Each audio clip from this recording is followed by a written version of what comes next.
Monday, 23rd of October, 2023.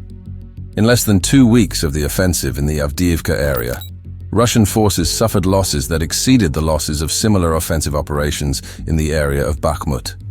Nevertheless, they failed to achieve even a slight strategic advantage, failing to capture the village of Stepovo and take Route 0542 under fire control.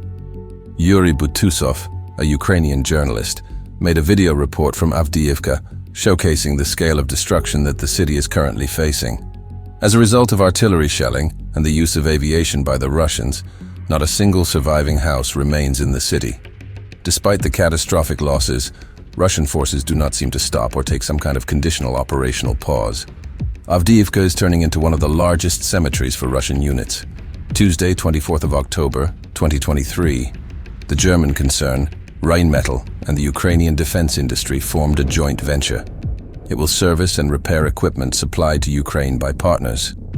The creation of a joint enterprise is, without exaggeration, a landmark event that takes the cooperation between countries to a qualitatively new level and will allow building the arsenal of the free world.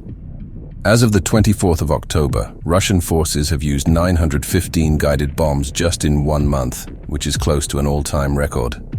This increase in bombardment hints at severe attempts by Russian forces to progress further at all costs. Wednesday, 25th of October, 2023. The Russian command began the process of transferring units from the 2nd and 41st Battalion tactical groups from the Lugansk region to Avdiivka. New waves of attacks are expected, although there is a lack of the necessary technical components. The offensive will mainly be carried out by marching battalions. The Russian command switched to the tactics they used when storming Bakhmut. In the near future, we will see near Avdiivka what we saw near Bakhmut. Thursday, 26th of October, 2023. A record has been set for the number of Russian tanks destroyed within a month. 439. This is exactly how many Russian tanks were destroyed in October, which is more than the records for March and April 2022. This figure was achieved due to the fact that enemy tanks are often forced to perform functions that are not typical for them, significantly increasing the chance of their defeat. This is due to the shortage of other equipment in service of the Russian Federation, such as armored fighting vehicles and even artillery. Behind the enemy's front lines, an amendment to the Russian citizenship law, allowing for the revocation of naturalized Russian citizenship, came into force, providing the Russian government with a new mechanism to coerce migrants into Russian military service. Russian authorities will likely use this new amendment to further recruit naturalized migrants under threat of revoking their Russian citizenship. At the same time, a senior Hamas delegation traveled to Moscow and met with Russian and Iranian officials. Both dictatorships discussed their further military and economic cooperation. Friday, 27th of October, 2023, Germany and Denmark announced new military aid packages to Ukraine.